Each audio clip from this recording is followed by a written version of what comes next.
হরে কৃষ্ণ। আজ পদ্মিনী একাদশী। আসুন আমরা পদ্মিনী একাদশীর মাহাত্ম্য শ্রবণ করি। স্মার্তগণ পুরুষোত্তম মাস বা অধিমাসকে মল মাস বলে।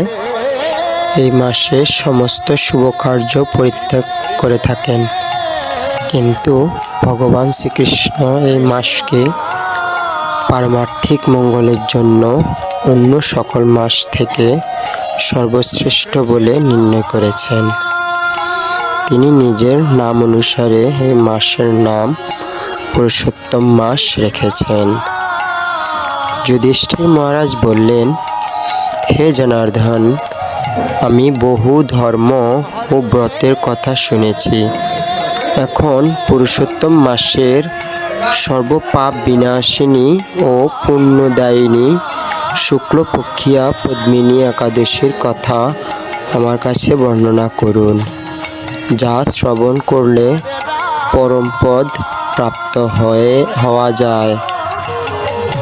ভগবান শ্রীকৃষ্ণ বললেন, দশমীর দিন থেকেই ব্রতের শুরু হয়।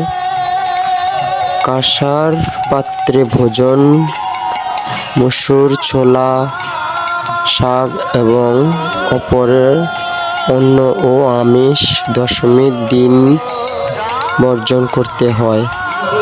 পরের দিন প্রাতকৃতের পর সুগন্ধি ধূপ দীপ চন্দনাদি দিয়ে ভগবানের পূজা করতে হয়। রাত্রিতে জাগরত থেকে ভগবানের নাম গুণ কীর্তন করতে হয়।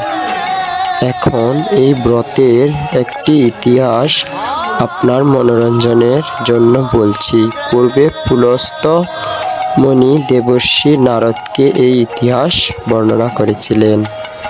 একসময় রাজা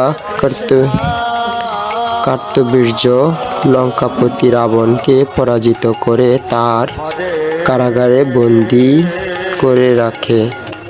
পুলস্ত্য মুনি রাজার কাছে রাবণের মুক্তি প্রার্থনা করেন।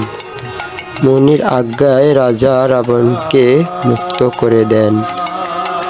এই আশ্চর্যজনক কথা শুনে নারদ পুলস্ত্য মুনিকে জিজ্ঞাসা করেন, হে মুনিবর, ইন্দ্র সহ সকল দেবতা যেখানে রাবণের কাছে পরাজিত হয়েছিল সেখানে